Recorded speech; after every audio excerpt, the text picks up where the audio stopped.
The OHL Showcase Cup tournament has been in existence since 1967-68. It features 20 of the top minor-midget teams in Ontario and the USA. The champions and finalists from minor hockey associations in Ontario participate.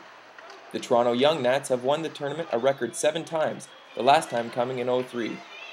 Current NHLers Drew Doughty, John Tavares, Steve Mason, and the Stahl brothers have all competed in the tournament. Open Ice Hockey's Nathan Deering was in Mississauga to find out more about this event. I'm here with Joe Birch, who is the Director of Recruitment for the OHL. So Joe, what's your message to these players this weekend? Well, this weekend we don't do a lot of recruitment activities this weekend. We really want to respect the competition, and the first reason that the players are here, and that's to win the minor-midget championships. We had our banquet last evening where we had 730 attendees, and we did some messaging there with some great guest speakers talking about what life in the OHL is, but it's not a real heavy recruitment period this weekend. We try to step back and let the kids compete properly. Can you tell me kind of what the advantages are of being in the Ontario Hockey League compared to going down and playing the NCAA? Well, you know, we really don't get into a negative recruitment situation. We'll sell our product and inform families what we offer. I mean, certainly the opportunity from a development side in preparation for pro hockey is first and second to none in any league across the world. And the other messaging that we really share with families is that they don't have to jeopardize anything academically with our offer of full scholarships and the ability to be an elite student athlete and combine the both is really what we want to make sure that families fully understand, and that way they can have a full education and information, and that way they can make a right decision based upon that information and not misinformation or misconceptions. I think there's misconceptions on both sides, and so that's why it's my job and my responsibility to work through what our product is and what our league offers. I certainly can't speak for what they do down there, but there's misconceptions out there in hockey rinks. As we know, word travels pretty quickly in an ice arena, so it's my job to ensure that they have the right information about the league, and then they can make their decision and base it upon that. Yeah, it's definitely not, it's a huge tournament for the kids and the teams, but at this stage of the game, I mean, we're about 6 weeks away from the Ontario Hockey League draft, right?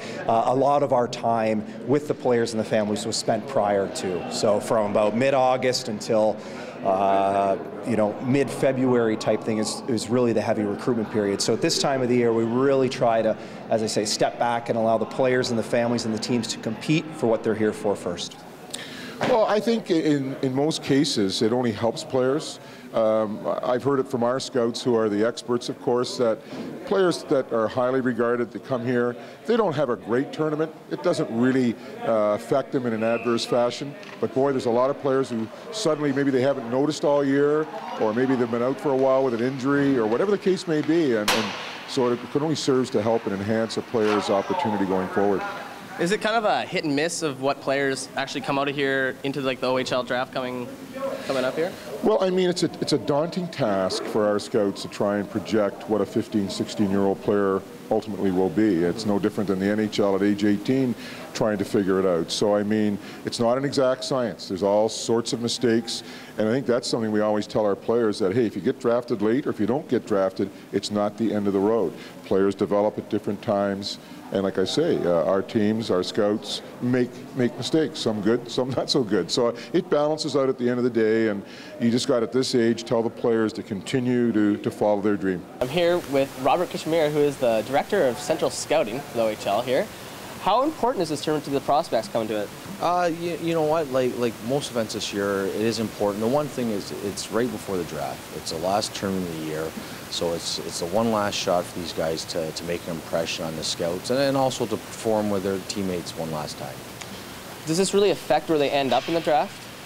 You know what, we look at players the whole year, so a tournament like this isn't going to make or break someone. Some kids might have a bad weekend, some kids might have a great weekend, but again, because it's right before the draft, you can really have a positive effect on where you're going to go if you do have a good week here. What do you think most scouts are looking for these kids this week? Really, you want to see kids that compete. Again, these kids have been playing since September. They're tired, the games are getting big, and to win this tournament, you're looking at winning 7 games. So they want to see kids that are consistent, and they look for all the normal hockey things we do on a game-to-game basis. Do you see many of these prospects ending up like in the first round of this draft, or is there some players that have been considered top 10 not here? We take players from all across Ontario and their 24 U.S. states. So there's a lot of the high-end players here, but there'll be other players that weren't here this weekend that will probably show up in the first round.